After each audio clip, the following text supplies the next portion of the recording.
je suis Jacques Gavel, je suis président du conseil syndical depuis 2021, ce qui est relativement récent. Nous sommes donc dans le chalet Arrêt, qui est un chalet qui a été construit en 1867 à l'occasion de l'exposition universelle de 1867 donc à Paris. Et ce chalet a été construit pour le commissaire impérial de l'exposition. Et il a été transféré par voie ferrée en 1870 sur le site de Villers. Alors, pas jusqu'à Villers en voie ferrée parce qu'elle s'arrêtait à Deauville, mais ensuite probablement avec les chevaux comme il y en avait à cette époque. Et donc ce chalet a été implanté sur un site extraordinaire avec une vue à 180 degrés sur la côte qui va de Ouistreham jusqu'au Havre, qui est une vue magnifique.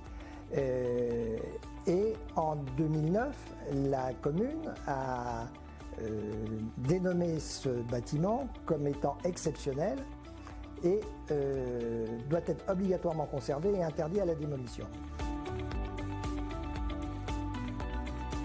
Le rôle du syndic, c'est toujours de faire la courroie de transmission entre les copropriétaires et puis les entreprises qui interviennent sur un chantier.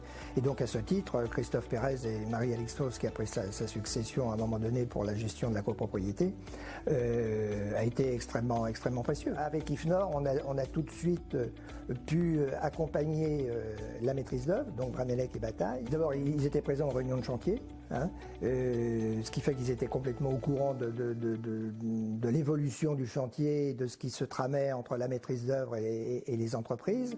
Il y avait de la maçonnerie, il y avait de la charpente, il y avait de la couverture, il y avait de la peinture, bien entendu. Mais quand on est monté sur les échafaudages, eh bien là, le diagnostic qui était déjà alarmant s'est avéré encore plus alarmant. Et on a été obligé de faire des travaux de charpente et de remplacement de charpente extrêmement importants sur la tourelle. En particulier, on a remplacé plus d'un tiers de la charpente. Au niveau comptable, parce que vous doutez bien que ça a suscité et nécessité un nombre de factures incommensurables qu'IFNOR vérifiait après la maîtrise d'œuvre et que je vérifiais aussi.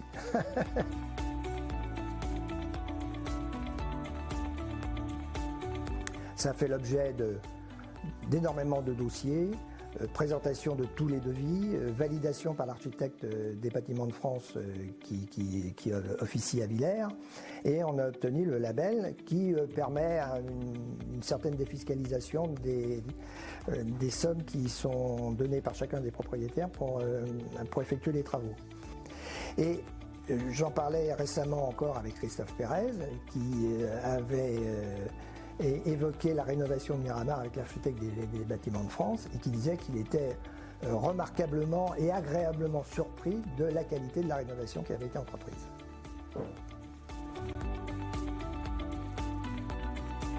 Alors c'est pas important, c'est indispensable. S'il n'y a pas une coordination entre le syndic et les copropriétaires, c'est souvent dans ce manque de dialogue que s'engouffrent les entreprises au détriment des copropriétaires. Donc c'est absolument indispensable qu'il y ait une entente et une collaboration étroite. Et en l'occurrence, c'était le cas. La preuve, c'est qu'on a réussi à faire ces travaux en 18 mois. Ce qui était une gageure, parce qu'à l'origine c'était plutôt 24 voire 30, et ça s'est très bien passé malgré les mauvaises surprises que l'on a eues tout au long du chantier, en particulier sur la détérioration des structures en bois.